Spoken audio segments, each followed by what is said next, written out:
Nabi punya tantangan sendiri. Agama ini pernah ditinggal Wali Songo, ditinggal Mbah Munawir, ditinggal Bali Maksum, ditinggal Mbah Abdul Qadir, tetap jalan. Padahal yang meneruskan ya orang-orang nggak jelas seperti ini. Kalau turos pesantren yang paling melanggar ya bosan jadi kiai ini jadi profesor, bukan kita.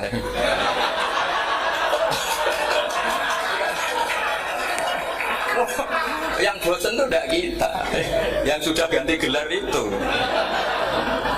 Tapi kita tidak apa-apa. Jadi nggak usah dijaga, turos itu biasa saja. Jadi biasa saja, menurut saya zaman itu biasa saja. Allah itu kalau bikin masalah itu ya bikin solusinya, itu sudah min sunnatillah. Jadi saya itu tidak pernah mikir, betul. Saya itu nggak pernah mikir agama ini nanti kayak apa, enggak. Selain saya tahu Allah yang akan menjaga agama ini, dipikir gak dimikir. Memang kalau zaman lebih buruk ketimbang kemarin, itu sudah nasnya Nabi. Ma min yaumin illa ba'dahu syarrun min. Nah ini karena materinya sanad, mungkin ini spesifikasi saya.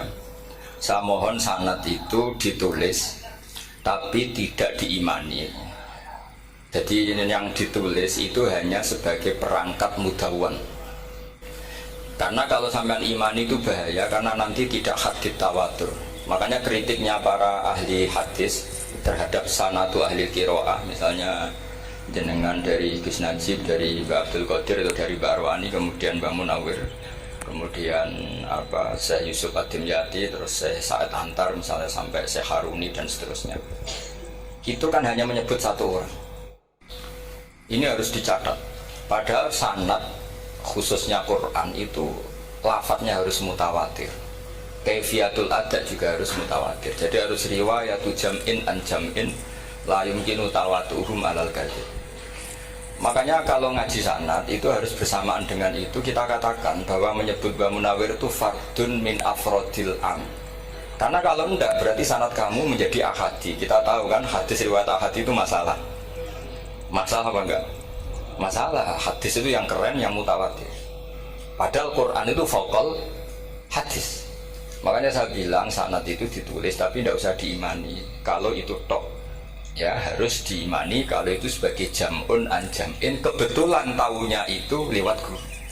Jadi kita cara berpikir ya, sebetulnya semua Quran itu riwayat jam'in an jam'in, dari kelompok besar ke kelompok besar. Kebetulan tahu kita dari satu orang, misalnya Mbak Munawir atau Mbak Arwani atau Gus Najib atau Mbak Arwani dan sebagainya.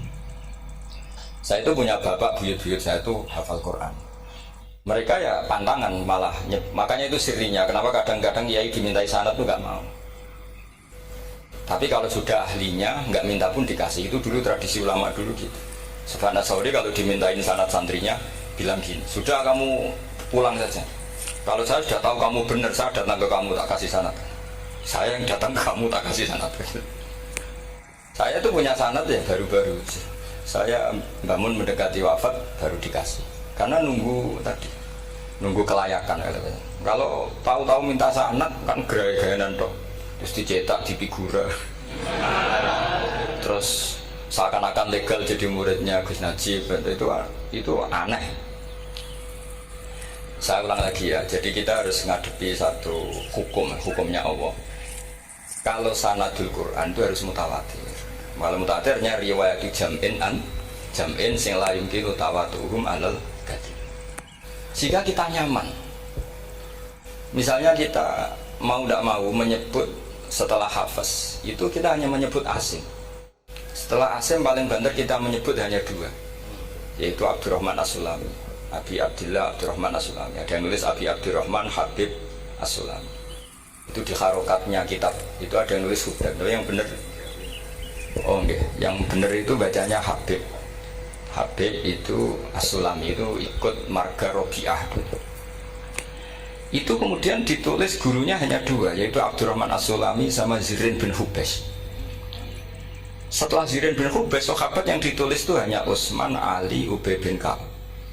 Ya, Utsman, Ali, dan Ubay bin Ka'ab sama Zaid bin Sabit.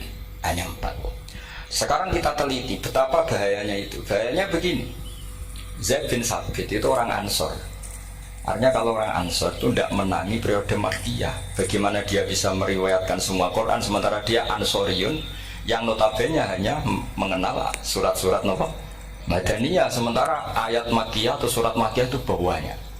Dan Ubay bin Ka'ab sendiri itu ngajinya itu tidak banyak, karena dia harus ngaji sama Abu Bakar, Umar. Dan dulu nggak mungkin setoran kayak sekarang 30 juz karena masyhulun semua orang sih. Sehingga kita harus pastikan zikru fardin min afrodir ruwat atau zikru ahadin min ahadir ruwat adalah implementasi dari riwayatu jam'in jam'in. Karena ini untuk menjaga status Quran harus mutawatir. Kalian jangan ngawur, itu bahaya sekali. Saya punya banyak tulisan tentang itu, dan karena kalau berupa tulisan itu biasanya terus jadi konsumsi akademik, di seminar terus narasumber untuk duit macam-macam itu. Itu makanya saya tidak mau, saya tuh suka ngaji alami.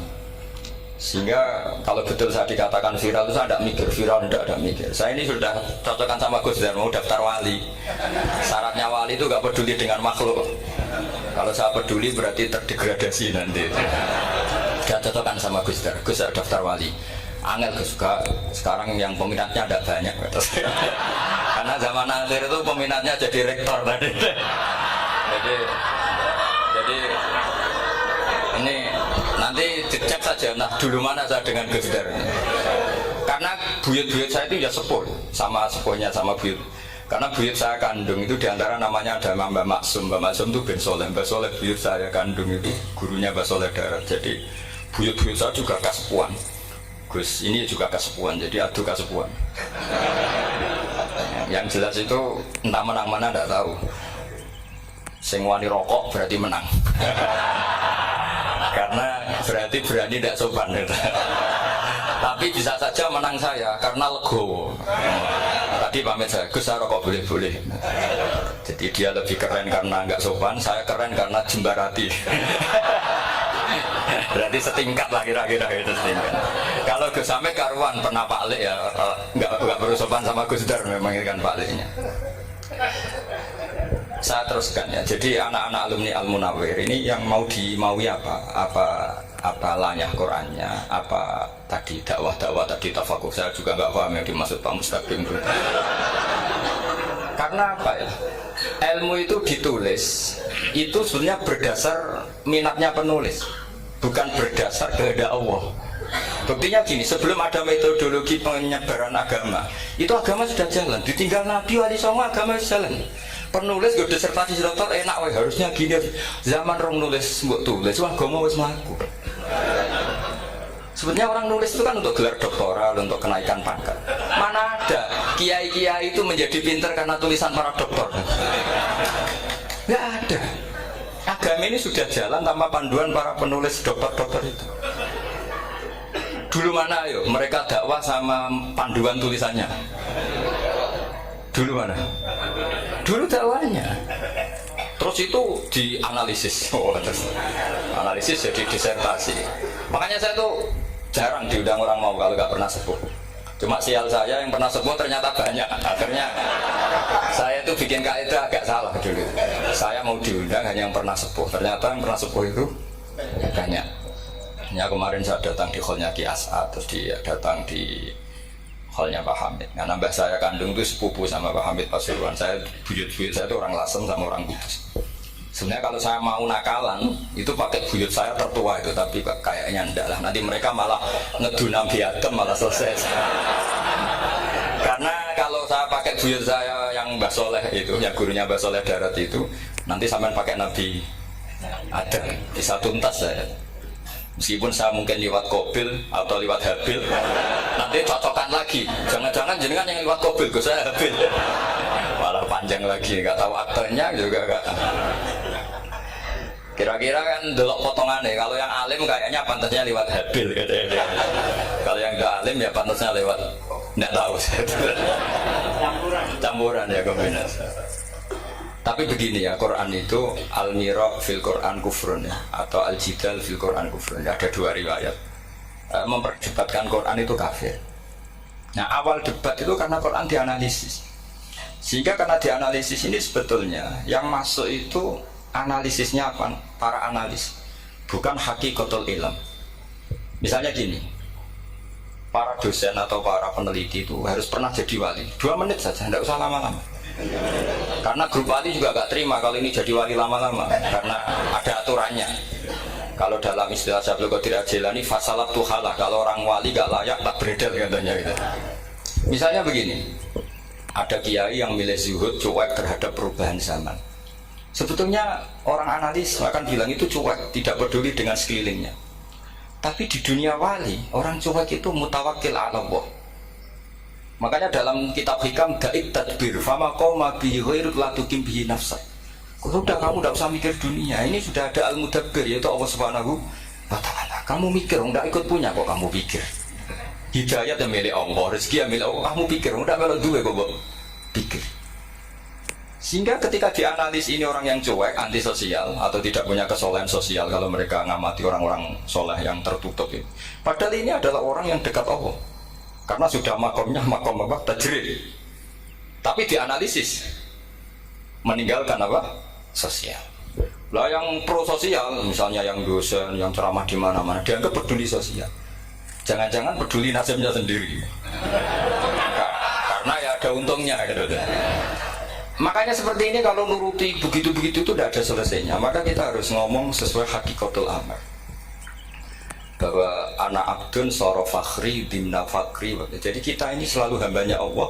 Yang menjadi kebanggaan kita adalah mulazamatul fakr, bahwa kita selalu butuh Allah, baik diucapkan maupun tidak. Dan itu ilmunya para wali. Jadi khawatir saya kalau alumni-alumni Al-Munawwir ini menjadi korban analisa para analis yang belum pernah jadi wali. Itu biasanya metodenya Masya Allah. Misalnya metode hafalan cepat. Indonesia tuh Islamnya moderat. Terus kita cari dari kelompok 73 ini mana yang moderat. Apalagi Islam Nusantara ini kelompok keberapa lagi kan, terus bingung secara referensi. Nggak apa-apa, kita jadikan hiburan istilah Islam Nusantara, Islam moderat, Islam ekstremis, Islam. Jadikan hiburan, tapi tidak merubah ilmu kita yang mau rusak dari Rasulullah SAW, yaitu bahwa umat ini hanya terbagi 73. Itu ada riwayat mengatakan 72 masalah, yang satu benar. Tapi ada riwayat kebalikannya, 72 itu benar, yang satu salah. Itu di dunia ilmu hadis diperdebatkan kuat mana riwayat itu. Tapi karena kita ini terlalu mengkonsumsi orang yang nggak ahlinya, ya sudah sepihak tadi, kita hanya menguatkan riwayat yang 72 masalah, yang satu benar. Tapi pertanyaannya, kuat mana dua riwayat itu? Kita yang ahli sunnah itu baca beberapa teks hadis, itu banyak ahli hadis yang mendukung dua-duanya. Nah, padahal logikanya secara ilmu wal hadis tidak tatarrokohul ihtimal sakoto anhul istidlal, ya kalau ihtimalnya banyak ya sudah nggak usah dipakai dalil. Tapi kan kita ndak etis ya, karena guru-guru kita juga pakai dalil itu. Tapi sebetulnya di sarah-sarah itu dijelaskan. Apalagi di kitabnya Habib Muhammad bin Abdillah Al-Haddar, mertuanya Habib Zain bin Smith, juga mertuanya Habib Umar Habib. Beliau termasuk orang yang setuju 72 itu benar, yang satu yang masalah. Ketika ditanya siapa itu Az-Zanadiqah, orang-orang yang sinting. Yang satu kebalikannya, 72 masalah, yang satu benar, siapa itu ahli sunnah wal jamaah. Nah, kalau kamu mau meneliti secara serius, lafaz-lafaz seperti itu polanya sama. Semua ilmu ada pola seperti itu. Misalnya di Quran ada istilah fi yaumin kana miqdaruhu khamsina alfasana. Ada istilah lagi ka alfisanatin mimma ta'udun.